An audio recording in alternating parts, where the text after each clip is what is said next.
Welcome class. आज accounting and finance की class में हमारे पास जो टॉपिक है वो है कैपिटल बजटिंग। पहले तो हम ये देखते हैं कि कैपिटल बजटिंग होती क्या है।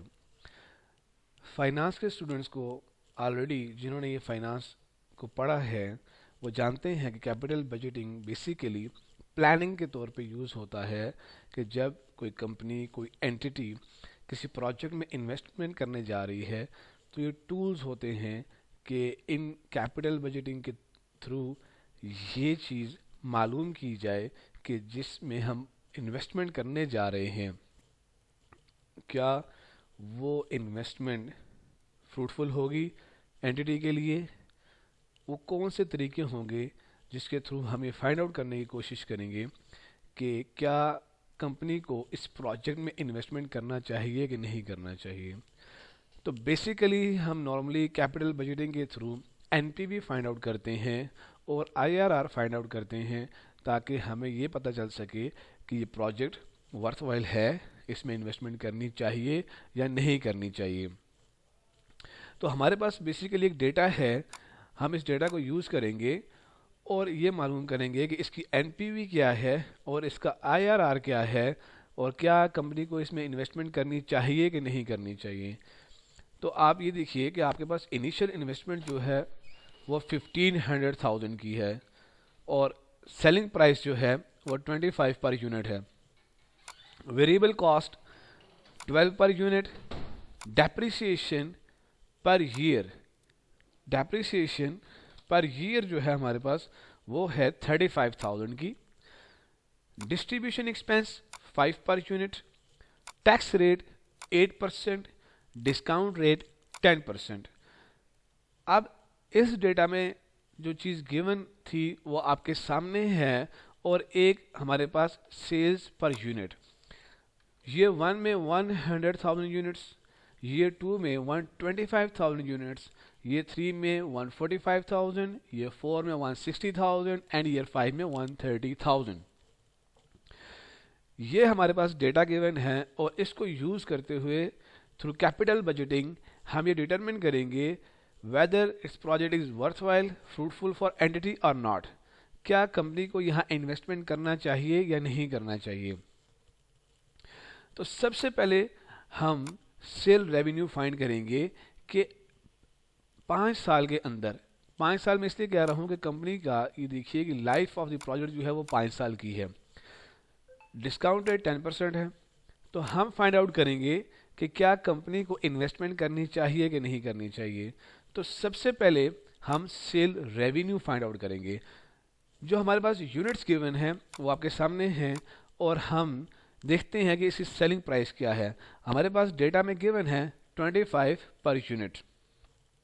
हम इसी को उठा लेंगे, इस इक्वल टू का साइन लगा के 25 पर यूनिट और देन इसको ड्रैग कर लेंगे और ये हमारे पास 5 सालों की हमारे पास प्राइस आ जाएगी।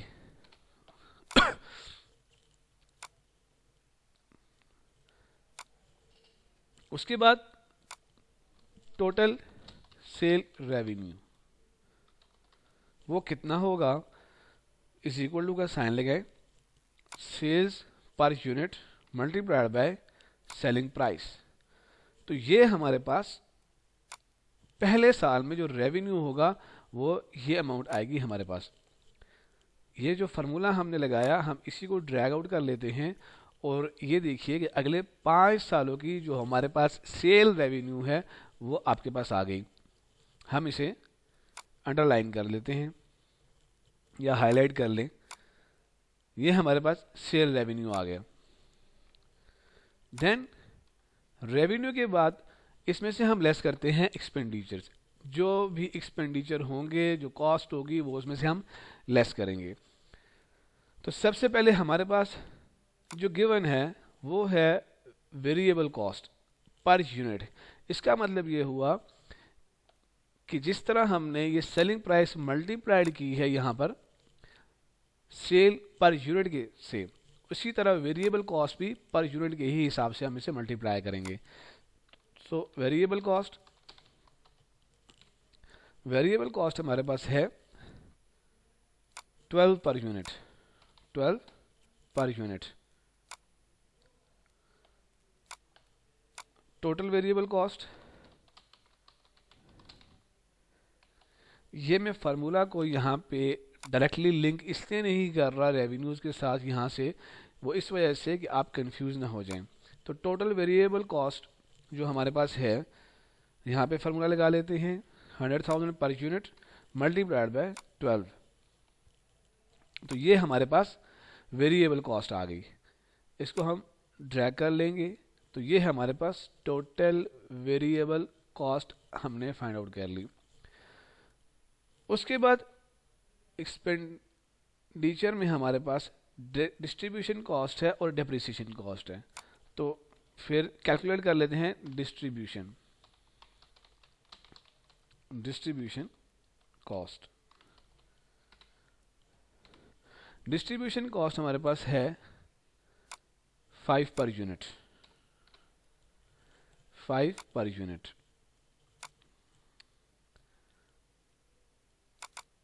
डिस्ट्रीब्यूशन कॉस्ट पर यूनिट, इसको मैं वाज़ेह कर दूं ताकि आपके लिए मुश्किल ना हो। Total distribution cost, total distribution cost number of units multiplied by per unit cost. So total distribution cost is 500,000। इसी को हम ड्रैग आउट कर लेते हैं तो ये हमारे पास टोटल कॉस्ट आ गई। इसको भी हाईलाइट कर लेते हैं और जो हमारे पास वेरिएबल कॉस्ट आई थी इससे भी हम अंडरलाइन कर लेते हैं ताकि टोटल रिजल्ट हमारे सामने आ जाए। उसके बाद हमारे पास थी डेप्रिसिएशन कॉस्ट। डेप्रिसिएशन कॉस्ट हमारे पास है 35,000 पर यूनिट, 35,000 पर यूनिट। अब हम यहां पर टैक्स रेट लगाएंगे। Here is the tax rate 8%। But इससे पहले अगर हम यहां पर profit before tax find out कर लें तो वो ज़्यादा बेहतर रहेगा। PBT, profit before tax. Here is equal to का sign total revenue minus variable cost minus distribution cost minus depreciation cost. ये हमारे पास पहले साल का प्रॉफिट आ गया, प्रॉफिट बिफोर टैक्स। हम इसी फार्मूला को ड्रैग करेंगे और ये हमारे पास टोटल कॉस्ट आ गई। इसको मैं बोल्ड कर दूं, ये हमारे पास प्रॉफिट बिफोर टैक्स। अब फाइंड आउट करेंगे टैक्स। सो टैक्स रेट हमारे पास जो गिवन है वो है 8% का। एक कि हम डायरेक्टली इसे मल्टीप्लाई कर दें, प्रॉफिट बिफोर टैक्स को मल्टीप्लाई कर दें 8% के साथ, ये हमारे पास रेट आ गया और टोटल टैक्स आ गया। अगर मैं इसको ड्रैग करूंगा तो ये हमारे पास टोटल टैक्स आ गया। टोटल टैक्स हमारे पास जब आ गया तो हमारे पास फिर आएगा profit after tax. Profit after tax is equal to profit before tax minus जो हमने टैक्स कैलकुलेट किया वो हमारे पास प्रॉफिट आफ्टर टैक्स से आ जाएगा। इस फार्मूला को ही मैं ड्रैग आउट करता हूं तो ये हमारे पास जो वैल्यू आई है वो आई है हमारे पास प्रॉफिट आफ्टर टैक्स। इसको अंडरलाइन कर लेते हैं।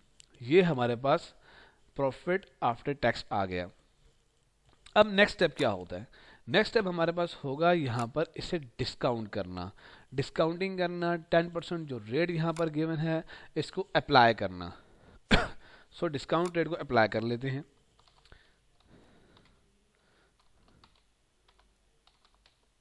Discount rate 10%। अब डायरेक्टली हम ये सीखेंगे कि इसकी डिस्काउंटिंग कैसे होगी। डिस्काउंटिंग हमारे पास इज इक्वल टू का साइन लगाएंगे, जो हमारे पास कैश फ्लो आया है, प्रॉफिट आफ्टर टैक्स, इसको डिवाइड करेंगे 1 plus R, R is rate, rate हमारे पास जो गिवन है वो है 10%, raise to the power N, जो हमारे पास डिस्काउंटिंग का फार्मूला होता है, here is number of year. तो आपके पास 10% डिस्काउंट रेट के ऊपर हमारे पास जो वैल्यू आई है वो ये आई है।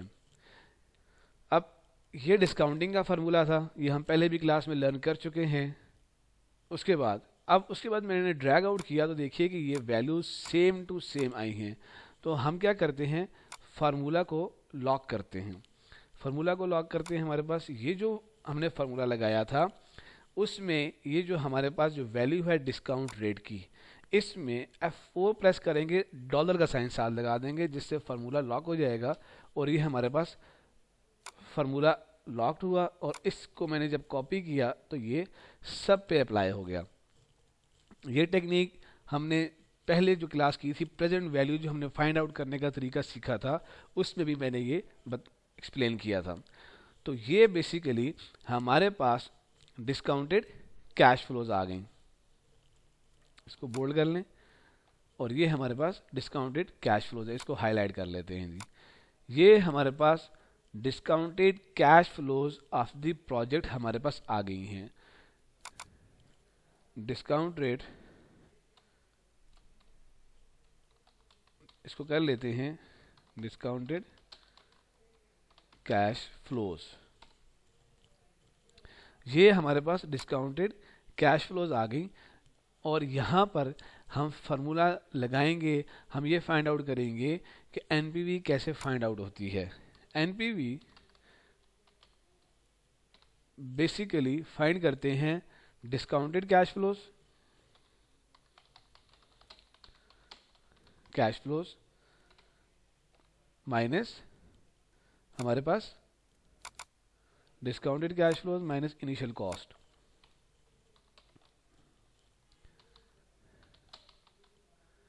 इनिशियल कॉस्ट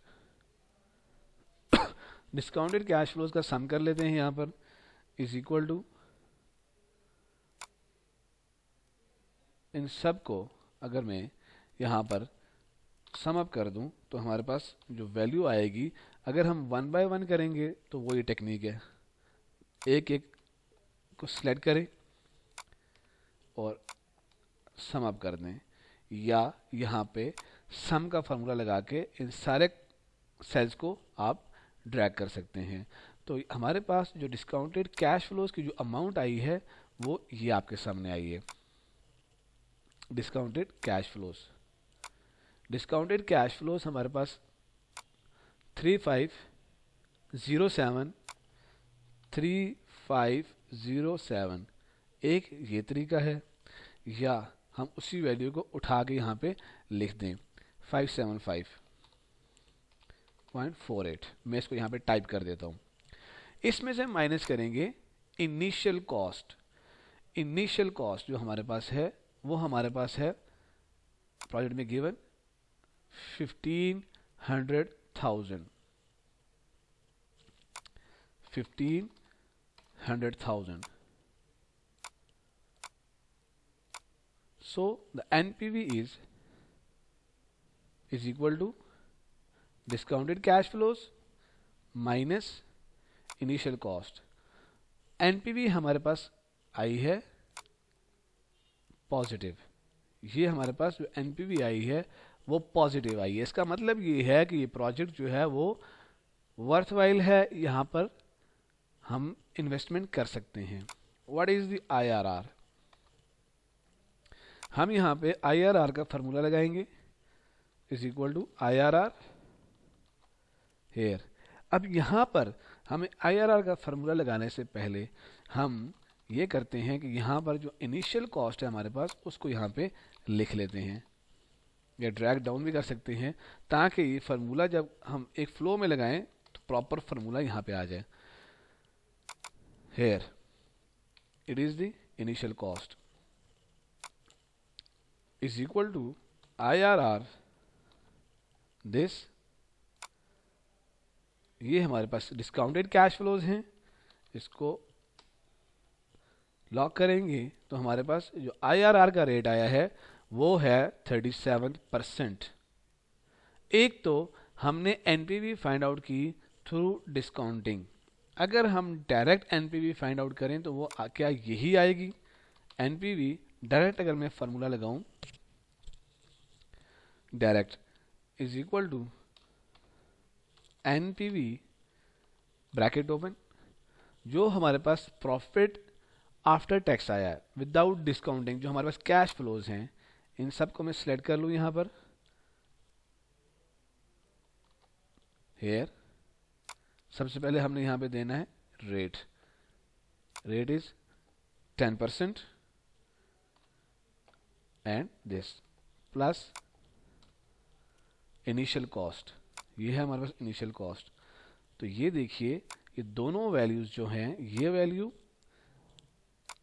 जो हमने डायरेक्ट एनपीवी फाइंड आउट की और जो हमने डिस्काउंटिंग के थ्रू एनपीवी फाइंड आउट की, दोनों एनपीवी का जो रेट है, जो वैल्यू है, वो सेम है। तो बेसिकली हमने इस पूरे के लेक्चर में हमने ये सीखा कि कैपिटल बजटिंग के थ्रू हम एनपीवी कैसे फाइंड आउट करते हैं और आईआरआर कैसे फाइंड आउट करते हैं। आई होप क्लास आप लोगों को आज के लेक्चर में फुली अंडरस्टैंडिंग हुई होगी about capital budgeting. Thank you.